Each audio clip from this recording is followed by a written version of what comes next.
Pozdrav svima, dobrodošli nazad na kanal Spoznaja 369. Moje ime je Dragana, nalazim se na Floridi.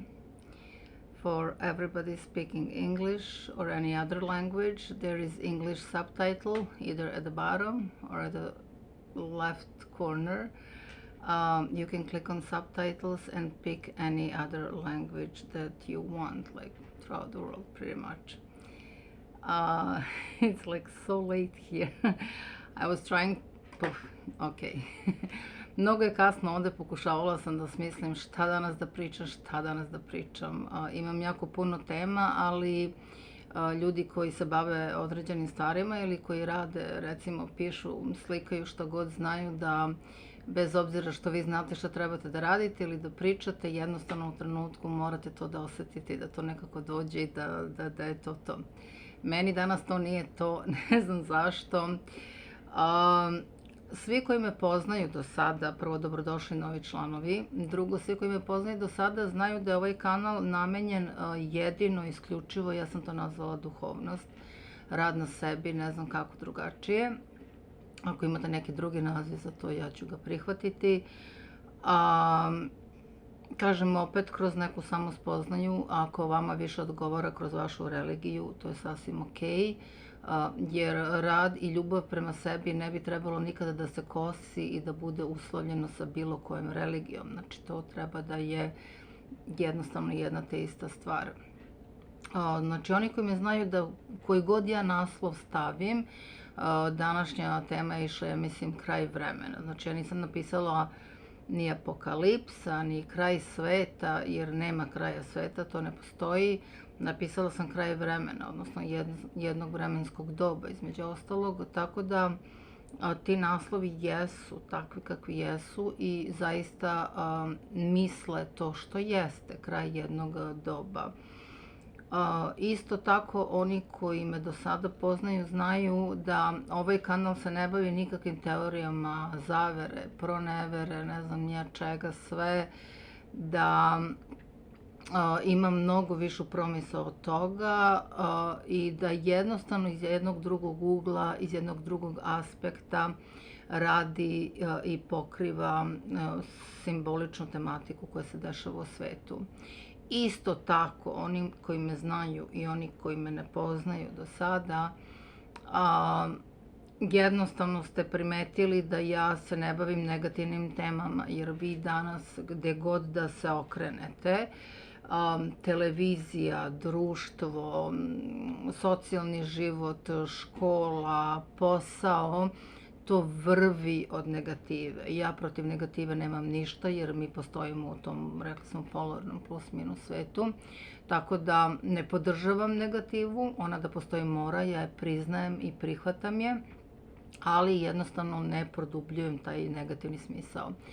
Nisam pričala ni o zemljotresu koji se desio, ni u Beogradu šta se desilo u maju mesecu, nisam pričala na taj način, ni o Havajima koji su se desili. Isto tako, ovih dana neću pričati ni o Izraelu i Palestini, zato što to na taj način, pokrivanjem takvih priča, sa takvim naslovima, mi toliko, ja lično evo smatram i stvarno nemam ništa protiv da neko priča, jednostavno se izdvajam po tom i želim da budem drugačija i jesam drugačija, ne pokrivam na taj način, jer to su strašne stvari. Gde god je ljudski život stradao, da li to bilo u zemljotresu, da li to bilo, ne znam, u požaru ili u ovom ratu sada, to je jedna velika tragedija. Znači, samo jedan jedini ljudski život ako je stradao, a i znamo da jeste. I onda ja, ono što se trudim da živim u svom životu jeste, ako ja ceo dan pričam o tome i pokrivam tu tematiku i non stop to vrtim, ja svojom energijom jednostavno hranim to, jer ne radi se tako ni počast tim mrtvima što su pali, ni njihov respekt, niti takav način razmišljanja može da doprinese boljoj situaciji koja se dešava tamo, to je neki rat u Ukrajini ili rat u Palestina i Izrael sada, mislim, neke strašne stvari.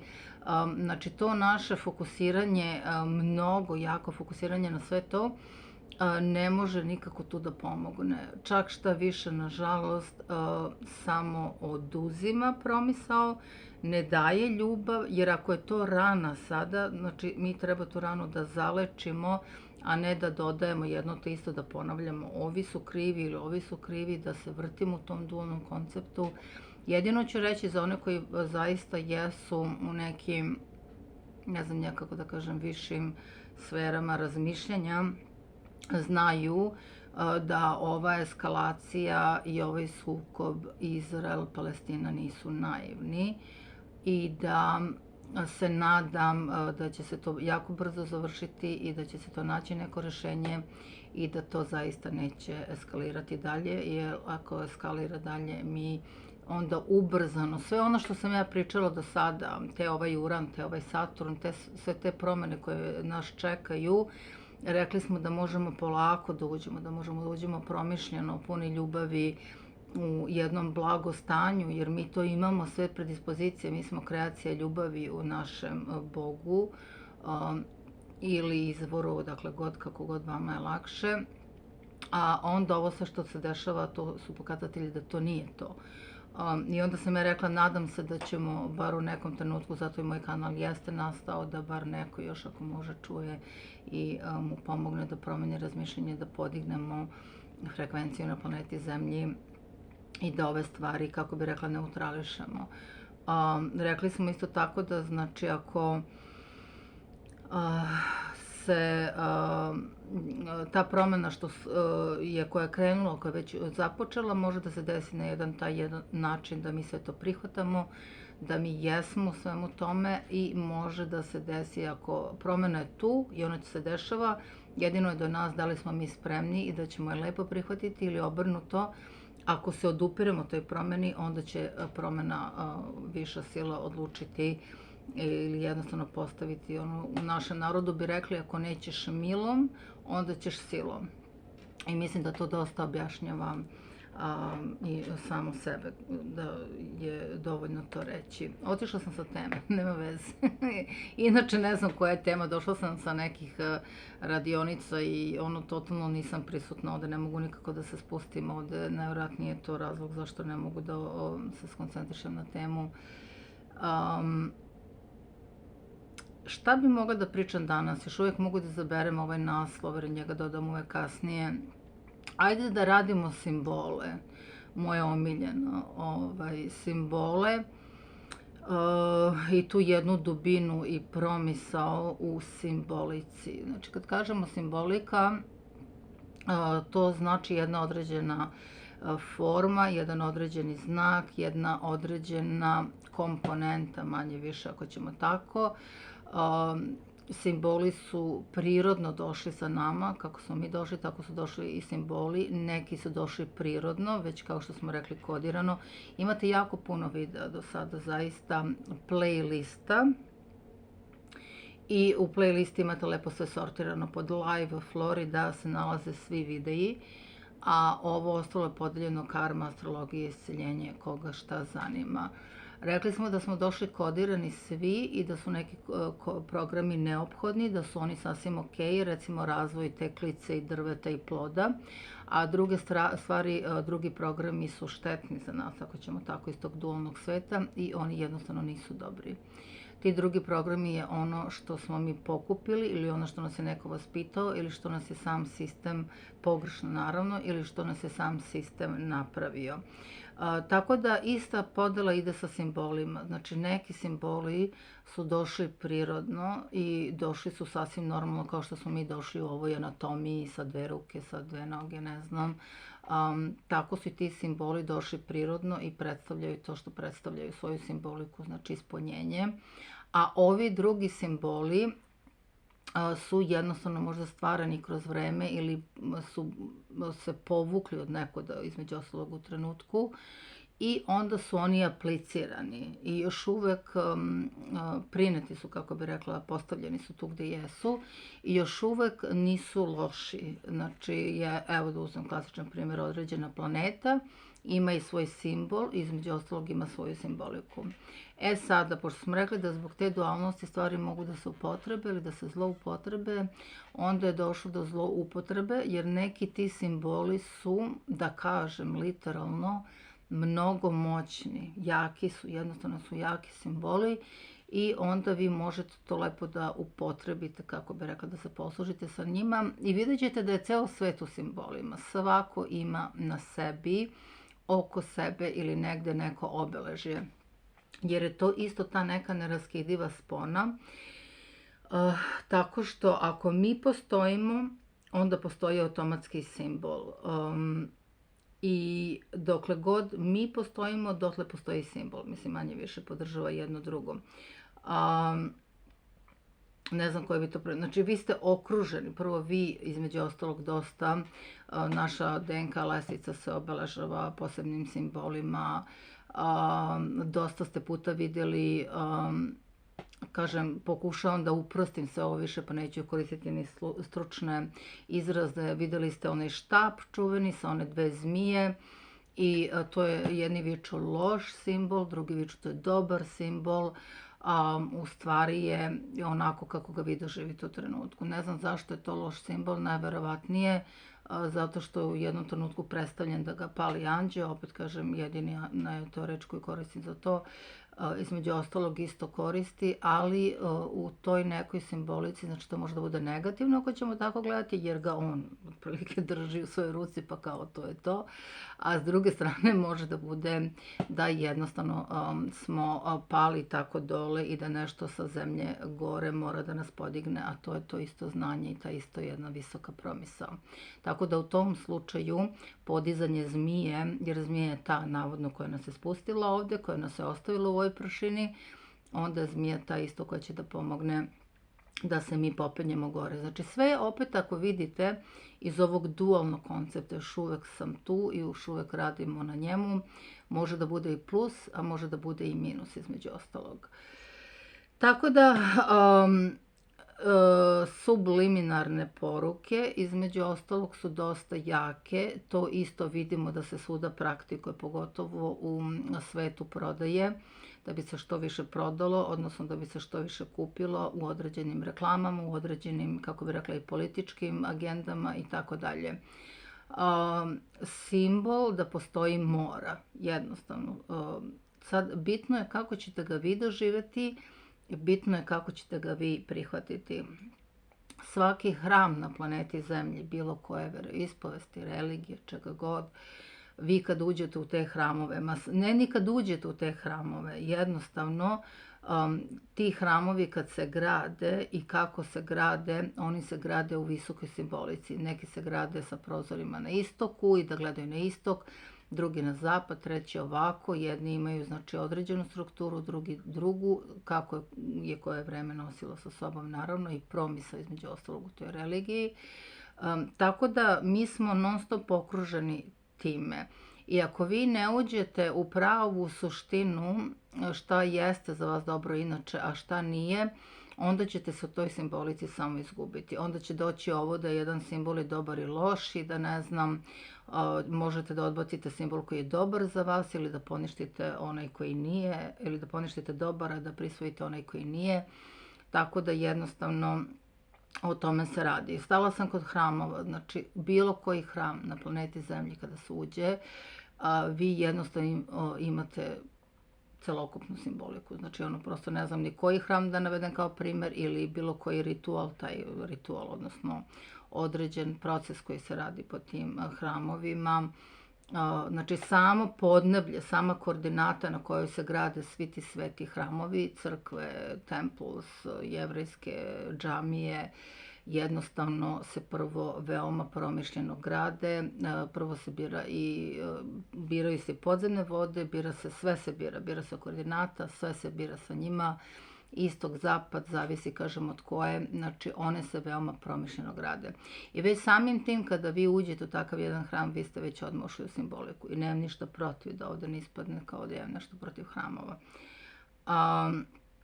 Isto tako, znači na samim vratima znamo recimo da Jevreji imaju čuvenu mezuzu, znači svaku jevrejsku kuću prepoznaćete po tome da ispred, znači na samom ulazu, kućni prag, znači vrata, gore u desnom gornjem uglu dijagonalno stoji mezuza u 99,9%. Znači to je sve simbolika. Naravno, ako pitate bilo kog tog vernika, oni će reći da je to zaštita, da prvo je to obeležje da su oni Jevreji, drugo da je to zaštita jer unutra ima neka molitva za zaštitu doma i porodice i onih koji uđu i onih koji izađu i šta god. Tako da to ima dobru promisao, ali dalje je cela simbolika, da ne pričamo o slovima, da ne pričamo o brojima, da ne pričamo o svim mogućim smišljenim simbolima u, ne znam, prehrambenoj industriji, u autoindustriji, to ste do sad već videli svuda, znači da se koristi ta simbolika. I opet kažem, nema ništa loše, jer ta isto određena simbolika nečega vibrira na jednoj određenoj frekvenciji. Ako ona vibrira tu i onda vi jeste isto tu, vi ćete to da podržavate. Kada vi to promenite, onda to više nećete da podržavate. Jer ako krenete da se budite na te simbole i šta koji znači i da ulazite u njihovu dubinu, onda ćete nekako lakše moći, da ne kažem da odaberete i da napravite selekciju, ali onda ćete bar znati zašto ste u toj priči u tom trenutku. Od davnina, znači jednostavno su svuda prisutni simboli. I kažem da je ta podela jednostavno, kako bi rekla, toliko nisam ovde prisutna, ne znam da li to možete i da vidite i da osetite.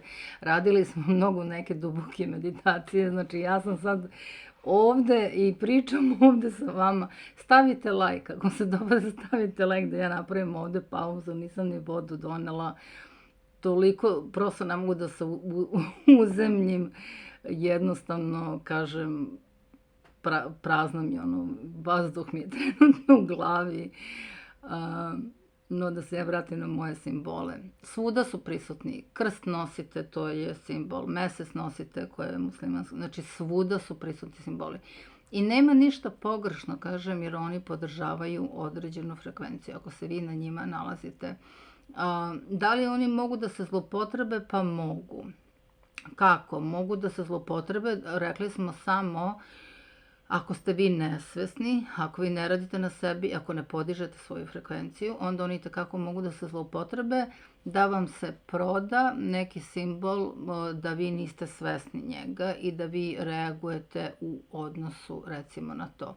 To je jedan od načina kako to može da se, recimo, zloupotrebi. Da li su moćni? Eto, nažalost, uzet ću najstrašniji primer čuvenog crnog sunca, odnosno svastike. Svastika je simbol za crno sunce, odnosno po tome kako ona jeste, znači ima više vrsta između ostalog. To sunce se znači okreće unazad i videli smo da isto u Drugom svetskom ratu je korištena i da je dosta moćan simbol, pogotovo u kombinaciji koja je napravljena crna-crvena i mislim da je imalo belu pozadinu, znači crna-crvena je mnogo jaka kombinacija. I uopšte, znači gde god se okrenete, odete kod doktora, on ima to ispisano isto svoju simboliku, odete kod frizera, svuda su neki simboli prisutni, kažem, oni nisu ništa loši, zato što jednostavno tu postoje. I vidjet ćete isto po tome da se svi mi deklarišemo. To je meni bilo simpatično davno kad sam ja ušla u ovu priču sa simbolima. Bilo mi je simpatično zato što ljude odmah možete da pročitate. Svako ima nešto po čemu povezuje sebe i svoju autentičnost i određeni simbol. Pa čak i kola koje vozi, da li to, ne znam, Toyota ili je to Bentley. Znači sve je Tesla između ostalog isto. Baš sam skoro tek saznala kako je napravljen simbol za automobil Tesla. Tako da, kažem, vi inače, znači morali bi skroz od svega da se oslobodite da bi prestali da se bavite simbolima ili da bi oni bili deo vas. Ali kažem, pošto je to nemoguće, jer i uzima se da i sam oblik, recimo srca bubrega, opet ima neku formu i sama ta forma opet može da pravi simbol. Tako ako bi išli u najprostiju verziju, slova, brojevi, sve je to ubačeno kao simbol. Ne znam šta bi još ovde mogla da dodam što se tiče simbola. Bitno je da osvestite kako se oni recimo koriste, ako ćete baš da ih koristite, znači svesno da ih primenjujete, onda to već ide malo veze sa Feng Shui, da li je vaša kuća u pitanju ili da li ste vi u pitanju, koje simbole da treba da nosite, koje ne bi trebali da nosite i tako dalje. Ali kažem, sve je ikada napravljeno sa simbolima. Papa ima isto, ja ne znam kako se zove tačno onaj štap koji ima sa sobom i tu isto ima određena simbolika, ima ne znam neka šišarka u Vatikanu, mislim mali milion stvari od Egipta, hieroglifa, ne znam čega unazad bi moglo da se pomene, to jednostavno sve ima svoje simbole. Isto i u našoj crkvi imate jako puno simbola, zašto je sve to tako, zašto je oltar baš na tu stranu, zašto je sve napravljeno tako, isto sveštenik i naš kada ima onaj štap sa suncem, u simbolici recimo sunca i tako dalje. Tako da, zašto je to bitno? Znači, meni je recimo bilo bitno i ponovit ću to, jer sam ja shvatila da sve radi na energiji i sve radi na frekvenciji. I onda sam rekla ovako, ako se radi na energiji i frekvenciji, onda ja ako ponavljam jednu određenu, sad neću kažem ni ritual, jednu određenu stvar, znači tehničku, mehaničku radnju, recimo ako se prekrstim, znači ja sam, kako bi rekla, odradila jedan isti taj simbol, preko sebe sam stavila krst. Sad zašto ide od čela, ovo je moja verzija, odmah da se ogradim, kada ide od ozdo, drugi energetski centar hara, znači rekli smo u sredini, kada se sastave ta dva balansa, kada se sastavi u balans dualno, život i smrt, dolazi se u centar hare, koja je vertikalna osmica. Ta vertikalna osmica smo rekli da ima presek i ta tačka gde se ona preseca vuče vertikalu dole do vaše pinealne gore žlezde. Rekla sam da neću da koristim mnogo, da zbunjujem sa izrazima, znači do vašeg trećeg oka. I jednostavno ta dva energetska centra su jako povezana i ona su ključna, manje više, ako mogu da kažem, svaki je bitan za neku tu vrstu oslobađanja i za neku spoznaju. Zato jer se u tom prvom oslobađate iz života i straha, stavljate to u balans, sastavljate se u sredinu, pa onda ide preko četvrtog, gde otvarate četvrto energetsko polje i onda ide parni energetski centri, smo rekli da su ženski, neparni energetski centri su muški. Tako da eto, kada smo rekli da se neko prekrsti, onda ako idemo na pola, do petog energetskog centra, tu petica, leva strana, znači leva strana je ženska, desna strana je muška. Kad pređemo peticu, ide u nakrst, sruši ovo, molim te, ide u nakrst i onda dobijemo mušku stranu gore i dobijemo žensku stranu tu. Tako da, kad sam pomenula da se krstimo, evo konkretno ta neka verzija može i astrološki da se uradi, ali ja ću sad da se zaustavim na ovome. Znači, ako se ide od ozdo, ide se, znači, da se podiže tu, a kada se krstimo, ide se, znači, prvo ste vi osvestili, došli ste u svoju svestu, došli ste najveću moguću promisao, znači u svoj energetski centar ovde, treće oko, i osvestili ste dole, znači idete do donjeg stomaka i tačno u donjem stomaku pravoslavnog hrišćanstva, ovde kažem kako se krsti, i onda idete desnu stranu, mušku stranu, koja osvetljuje, baca svetlost na žensku stranu. Znači, jer muška strana, muški princip je došao da osvetli žensku stranu. Znači, ide najviše promisao od Boga, već da ste sve završili, da ste odradili, spušta se dole u naše preživljavanje, da se oslobodimo ovde na ovoj planeti života i smrti. Znači, tako jednostavno krsti. I onda idemo, mislim, uopšte nije ovo smešno u tom kontekstu. Imam jako puno prigovora sam imala za hrišćanstvo i za karmu. I to ću evo sad da objasnim i da završim. Ova tema je ovako nabacana, bar sam nešto malo rekla o simbolima, to se važi. I ide da muška strana, kažem desna, završava na da osvesti, znači da tu donju tamnu žensku stranu stavi svetlo nju. Eto, to je moja neka verzija, pa sad vi šta god hoćete sa njom. Inače, po vertikali smo rekli da je muška, po horizontali je ženska i manje više sve se vodi na klatno. Neko je rekao, a šta ćemo s klatnom? Pa eto, klatit ćemo se.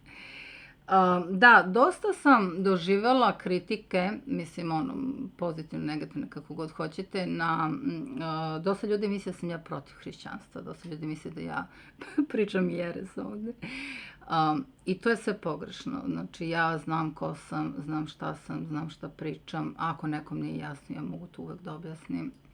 Ali tu dobijemo jedan paradoks da ljudi koji sebe nazivaju velikim hrišćanima, ja ne nazivam sebe velikim hrišćaninom, hrišćankom, zato što ne idem redovno u crkvu, zaista redovno ne postim, nisam toliko posvećena na taj jedan način, do te mere i smatram da jako mali broj ljudi, nažalost, jeste posvećen time, ili ti isti ljudi su možda takvi u jednom trenutku onda u svom životu i stvarnosti pokažu se sasvim drugačije, tako da onda opet i tu dobijemo kontrast.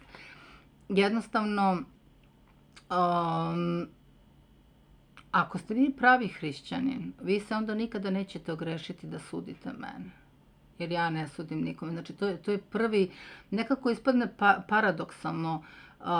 Hrišćani koji sebe smatraju dosta jakim hrišćanima, krenu da kritikuju mene. Pa onda si se ti ogrešio jer ti ne znaš u stvari. Nemojte nikada, jako je bitno iz tog 4. energetskog centra da bi se oslobodili. Ja kažem, došli smo tu srčanu, znači iz srčane promisli da zaista volimo, da nam je to oslobađanje. I nemojte nikada, kada krenete da sudite nekome, eto, to mogu na osnovu tog jednog iskustva što je bilo pre par dana u vezi tog videa, da kažem, ako vi stvarno jeste vernik, vi nikada nećete reći da je neko manji vernik od vas.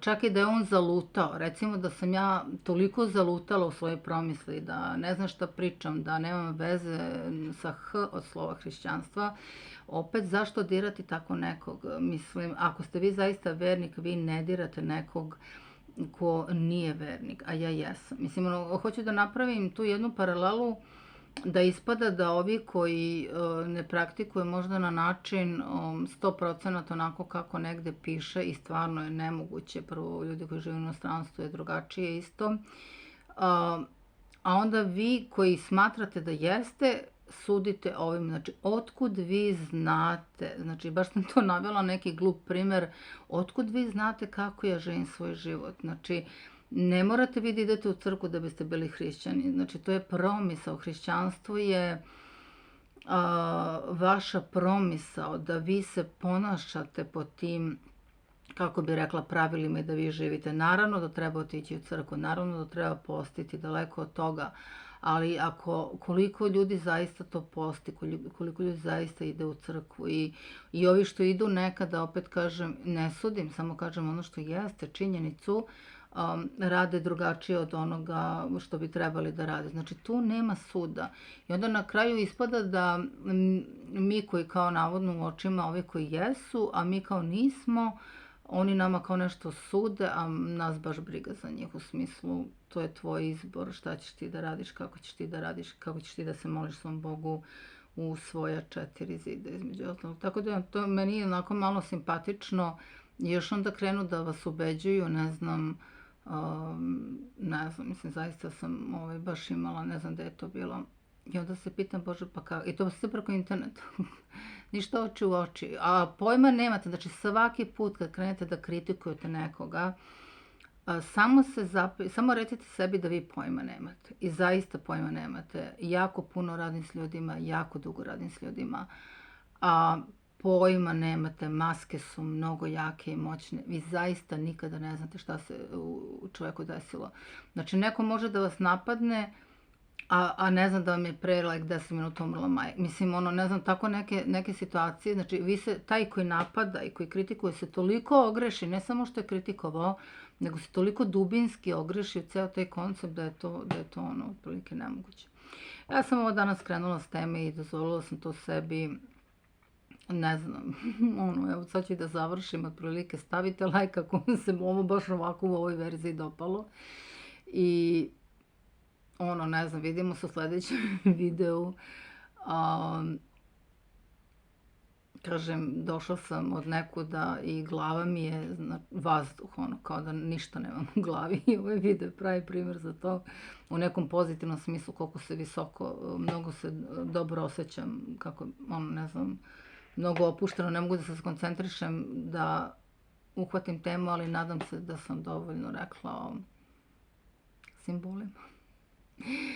Stala sam kod svastike. Svastika je nađena tamo, ne znam, na Budi, na ležećem Budi, Budu ležećem položaju pre ne znam koliko godina i to uopšte nije nešto strano, ali kažem, kada je ona upotrebljena na takvom jednom simbolu, onda ona ima drugu promisao, a kada je upotrebljena kasnije za Drugi svjetski rat, onda prvi, drugi u toj simbolici ima sasvim drugu promisao. I vidimo da su svuda. Znači, vi možete isto, kada prepoznate neke, da pomognete. Svi znamo da, ne znam, evo, ljudi kupuju ovo zeleno drvo za pare, pa igraju loto, pa igraju to.